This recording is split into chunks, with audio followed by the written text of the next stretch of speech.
Bleeding, এরকম হয় না? আল্লাহ তুমি হেফাজত করো। বিশ্বনবী বলেন এই দুর্ঘটনা দেখে কেউ যদি এই দোয়াটা পড়ে তার জীবনে সে কোনোদিন এরকম অ্যাক্সিডেন্টের সম্মুখীন হবে না। শুনবেন, বিশ্বনবী বলেন অন্যের বিপদ দেখে কেউ যদি পড়ে আলহামদুলিল্লাহিল্লাযী আফানি মিম্মা বতালাকা বিহি ওয়া ফাদ্দালানি আলা কাসীরিন মিম্মান খালাকা তাফদীলা, মানে প্রশংসা সে আল্লাহর যে আল্লাহ তাআলা তোমাকে যেই জিনিস দিয়ে পরীক্ষা করেছে আমাকে ওইটা থেকে বাঁচিয়ে দিয়েছে। তোমাকে আল্লাহ যেই বিপদে ফেলেছে আমাকে ওই বিপদ থেকে তিনি মুক্ত রেখেছে, আর তার অনেক সৃষ্টির উপর আমাকে তিনি প্রাধান্য দিয়েছে। সুবহানাল্লাহ পড়েন। যে কোনো বিপদ, কারো ক্যান্সার দেখে যদি এই দোয়াটা আপনি বিশ্বাসের সাথে পড়েন জীবনে কোনোদিন ক্যান্সার রোগে আক্রান্ত হবেন না।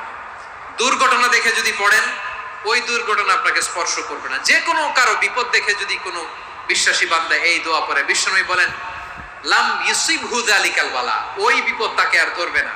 উফিয়া মিনহু মিন যালিকাল বালা কাইনাম মা কান, সে যতদিন হায়াত পাবে কোনোদিন ওই বিপদ তাকে স্পর্শ করবে না। এই দোয়াটা পড়তে রাজি আছেন? বিপদে পড়লেই প্রথমে কি পড়বেন? পটুয়াখালী ভুইলা গেছে।